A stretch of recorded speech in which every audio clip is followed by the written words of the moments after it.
नमस्कार. Family drama आणि झी5 च्या या खास एपिसोड मध्ये आपलं स्वागत आहे.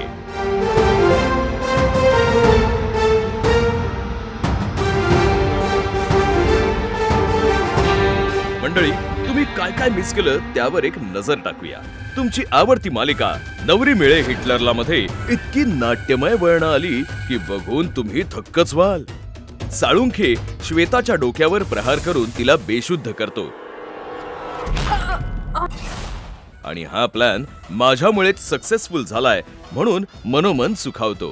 किशोर साहेब आणि विक्रांत साहेब, आता तुम्हाला कळेल की हा साळुंखे किती कामाचा आहे तो.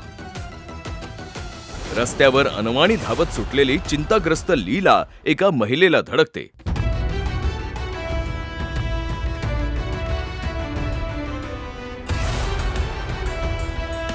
त्या महिलेचे बोलणे इतके आश्वासक असते की लीला स्वतःला सावरू लागते.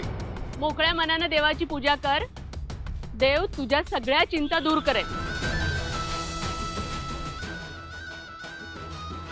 पुढे एजे लीलाची विचारपूस करताच ती त्याला घट्ट बिलगून हमसून हमसून रडू लागते. सगळं ठीक आहे ना?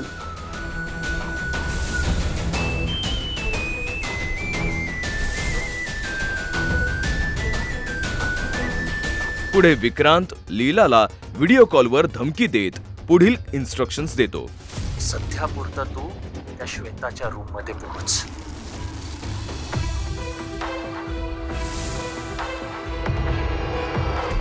बेशुद्ध श्वेताला बघून लीला शॉक होते. इतक्यात तिथे दुर्गा, लक्ष्मी आणि सरस्वती येतात.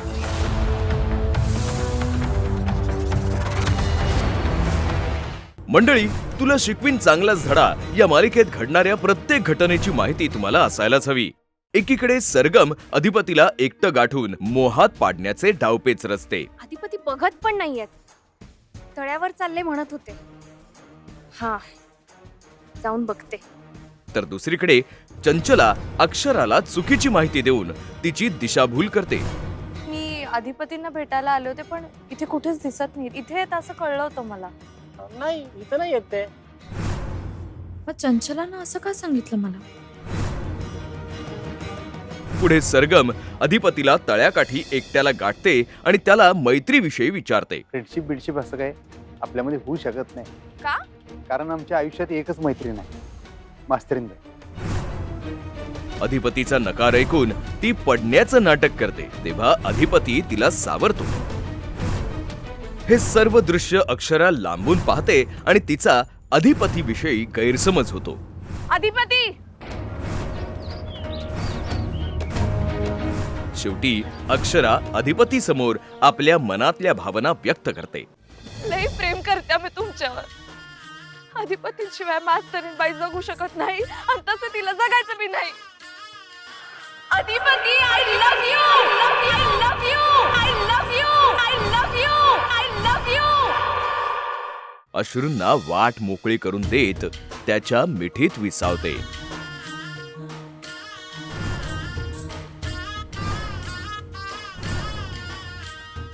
मित्रांनो, 7व्या मुलीची 7वी मुलगी या मालिकेतील राज्याध्यक्ष कुटुंबातील सदस्यांना अचानक काळजाला चिरणारा रडण्याचा आवाज ऐकू येतो. आणि पाहतात तर काय, रडणारी व्यक्ती दुसरी तिसरी कोणी नसून ती रुपाली असते. सगळ्यांच्या चेहऱ्यावर चिंता दाटून येते. नेत्रा विरोचकाला गळा पकडून जाब विचारते.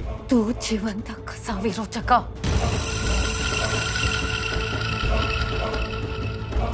नेत्राची खात्री पटते की विरोचक खरोखरच जिवंत आहे. विरोचकाचा वध झालाच नाहीये.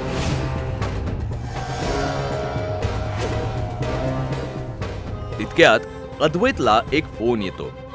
काय? आणि तो नेत्राला सोबत घेऊन थेट हॉस्पिटल गाठतो. तिथे पाहतात तर काय, रुपाली ऍडमिट झालेली आहे. तिने नदीत उडी मारली होती हे कारण ऐकून ते अक्षरशः उडतात. अहो, नदीत उडी मारली त्यांनी. मंडळी, तुमची लाडकी मालिका सारं काही तिच्यासाठी मध्ये ओवी भुकेल्या श्रीनूसाठी किचन मध्ये काहीतरी बनवत असते. ते पाहून चारूचा जळफळाट होतो आणि ती थेट हमरी तुमरीवर येते. चारू ओवी, तुझा या घरातल्या लोकांशी काही संबंध नाहीये. प्लीज चारू सोड. रघुनाथ भरल्या ताटावरून उठतो. काय हे निघालास? उमा, आपल्या मोठ्यांच्या भांडणात माझ्या लक्षातच इला नाही की आपण जो तो स्वतःचा विचार करता, स्वतःचा अहंकार जपता. आपण कधीच कोणीच पोरांच्या मनाचा विचार करत नाही. असे म्हणून ते ताट घेऊन घराबाहेर येतो. अंगणात उपाशी बसलेल्या श्रीनूसाठी ओवी खायला घेऊन येते. मी तुला माझ्याशी लग्न करायचं नाहीये ना, मग हे एवढं तरी का करतेस माझ्यासाठी? सही कोणाला फरक पडतो? मी उपाशी राहिलो काय, मेलो काय, मला शिवास प्लीज, माझं लाईफ तुला मिळवते, पण अशा मरणाच्या गोष्टी करू नको.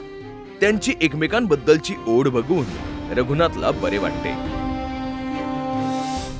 चारू लालीचे ओवी विरुद्ध कान भरते. ओवीला इकडे येऊन माझा या घराशी काही संबंध नाही असं कसं बोलू शकते ती? संतापलेली लाली तडक ओवीशी भांडायला निघते, पण श्रीकांत तिला मध्येच अडवत भानावर आणण्याचा प्रयत्न करतो. लाली, आपला श्रीनू 2 दिवसापासून उपाशी आहे ग. त्याचं ह्या चारूला काही नाही वाटत. अगं, ही चारू तर परकी आहे, पण तू तर जन्मदाती आई आहेस ना. अगं, मग तू का वैरणीसारखी वागतेस त्याच्याशी?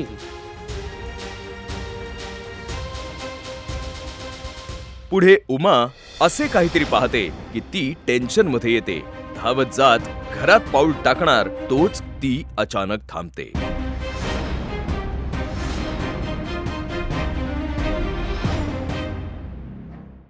प्रेक्षक हो, किर्लोस्करांच्या घरी आलेले पाहुणे लग्नाच्या जाहिरातीत काम केलेल्या पारूला ओळखतात. ही मुलगी तुमच्या लग्नाच्या जाहिरातीमधली मॉडेल आहे ना? हो, पारू आहे तिचं नाव. आणि आदित्यला पाहून खूप छान मॉडेलिंग करता असे सांगतात. हे पण छान मॉडेलिंग करतात. हे ऐकून अहिल्या आणि श्रीकांत थोडेसे हबकतात, परंतु प्रीतम काहीतरी कारण सांगून वेळ मारून नेतो. तुम्ही ना मॉर्फ केलेला व्हिडिओ बघितला असेल. आजकाल बऱ्याच अशा मोठ्या लोकांचे फेक व्हिडिओज बनतात. पुढे पायाला लागलेल्या आदित्यला अहिल्या आणि पारू आधार देत वरच्या रूम मध्ये आणतात. पारू अहिल्याला सांगते की तिला आयुर्वेदिक लेप बनवता येतो. देवी आई, मला आयुर्वेदिक लेप बनवता येतो. त्यांना आदित्य सरांना पटदिशी बरं वाटेल. दिशा तिची चेष्टा करते. आयुर्वेदिक लेप? पारू, सासूमाम, आपण डॉक्टर्सना बोलवलं पाहिजे. पण अहिल्या त्या लेपासाठी पारूला संमती देते. पारू, तू लाव लेप पायाला. पुढे हरीश आदित्यला बघायला येतो. सर, बरं वाटतंय का? हरीश, मी तुझी बायको आहे ना, ती पूर्ण बरं वाटल्याशिवाय मला सोडणारच नाही. दामिनी अहिल्याला पारूच्या विरोधात भडकवण्याचा प्रयत्न करते. वहिनी, तुम्ही हरीशचा विचार करा ना. म्हणजे आपल्या बायकोला असं परपुरुषाला स्पर्श करताना, त्याच्या अंगाला हात लावताना बघणं कुठल्या नवऱ्याला आवडेल? भडकलेली अहिल्या आपला सगळा राग पारूवर काढते. तू आत्ताच्या आत्ता घरी जा आणि पुन्हा आदित्यच्या खोलीत यायचं नाही, कळलं? आई, तू